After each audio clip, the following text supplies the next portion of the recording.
Patuloy na kumikilos panorte ang bagyong Goring. Para naman alamin ang latest sa lagay ng bagyo, makakausap natin sa telepono si Pag-asa Weather Specialist Alzar Aurelio. Magandang umaga.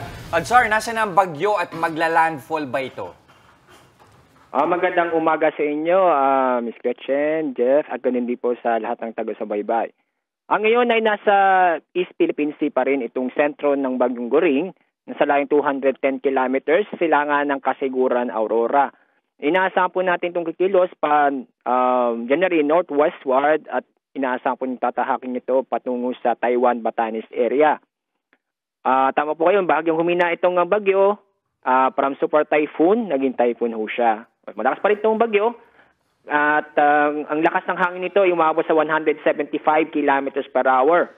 Samantalang yung pagbukso ng hangin ay nasa 215 kilometers per hour po. Okay, Alzar, ibig sabihin ba ng paghina nito ay hindi na siya classified as super typhoon? Ano ba dapat paghandaan ng mga taga Batanes at ng mga nasa norte? Una ay muli itong lalakas. Posibleng maging super typhoon ito bago ito lumapit o maglandfall sa may bandang Taiwan area.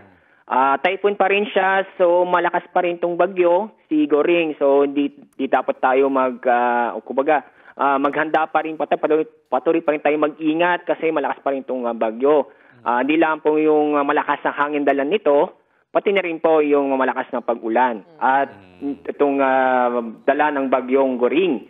At sa ibang bahagi ng bansa, itong southwest monsoon, automatic po yan, pinapalakas ng bagyo, nagdadala pa rin ito ng malalakas na pag-ulan dahil sa habagat. Sa may western section ng Central Luzon, Southern Luzon, Visayas, at yun sa ibang bahagi ng Mindanao po.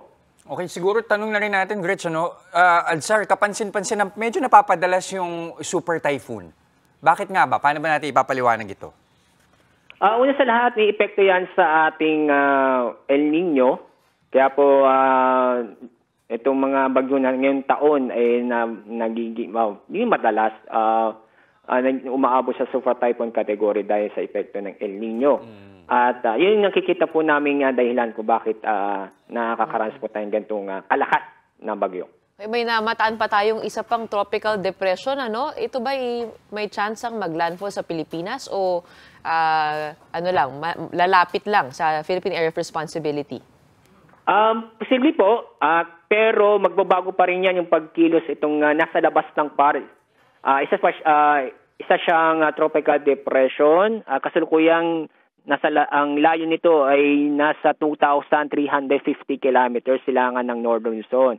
So nasa dagat Pasipiko pa ito. Inaasahan itong kikilos sa Pakanluran, estimated ng papasok sa PAR by Wednesday or Thursday. So nandiyan pa rin yung chance o possibility na magbago ito o posible pong lumapit sa ating bansa. So paalala po sa mga kababayan po natin na patuloy pa rin tayong maging alerto, maghanda at maging updated sa ating weather na aming pinapalabas. Ay, maraming salamat, Pag-asa Weather Specialist Alzar Aurelio. Mga kapatid, Gretchen ho po, huwag maging huli at maging una sa lahat ng balitaan. Maging maalam at may pakialam sa mga napapanahong issue at balita sa bansa. Mag-subscribe at mag-follow sa News 5 social media pages.